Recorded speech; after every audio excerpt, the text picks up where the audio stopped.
welcome back to another video.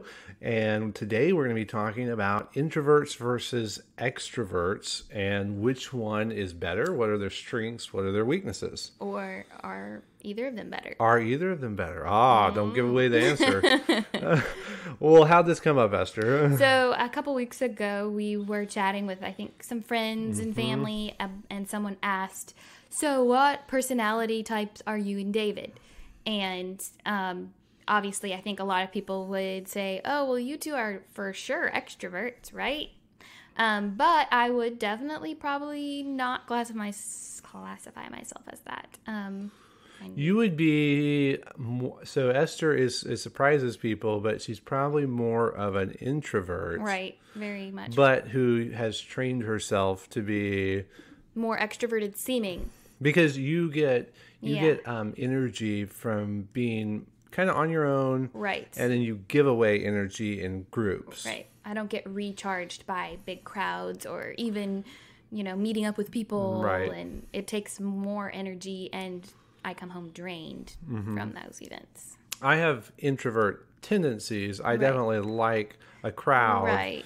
And I think you've kind of developed that. Yes. As you've grown up. Right. Both of us, for sure. More and more being in a crowd, I tend to get some energy from that. Right. I think, though, that our parents definitely instilled in us that it wasn't about your natural tendencies, because we all have natural tendencies of being more extroverted or introverted, so to speak, but they just instilled in us to be and challenged us to be good communicators and basically seek interest in others instead of ourselves. So if we were more reserved like I was, they would encourage me to be more others focused. And if you were like, as a kid, we didn't have the option. If someone asked, so what's your name? Right. Then our parents would make us tell our name. Yes. And that idea developed go as introduce we were yourself, older. go say hello, be nice to the new person at church or whatever function. The Philippians was Right. one of the verses that kind of stood out to us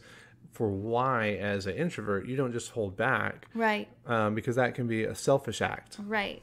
Yeah. It's definitely something I think we're all born to be selfish naturally. So Philippians 2, 3 and 4 talks about do nothing out of selfishness or vain conceit, but in humility regard others as more important than yourselves. Right. And so by taking the interest to ask questions Right. and taking the interest to have a conversation, you're regarding the other person as more important than yourself. Right. Or if you're extroverted, taking time to listen. That's the other Right, side. So right. we're both more introverted naturally. So we tend to try and go the other way too, even in our marriage. Like, okay, it might be my tendency just to be quiet and whatever because I need to recharge, but I need to still take time to talk to you and ask you questions, even if I don't feel like it, or vice versa.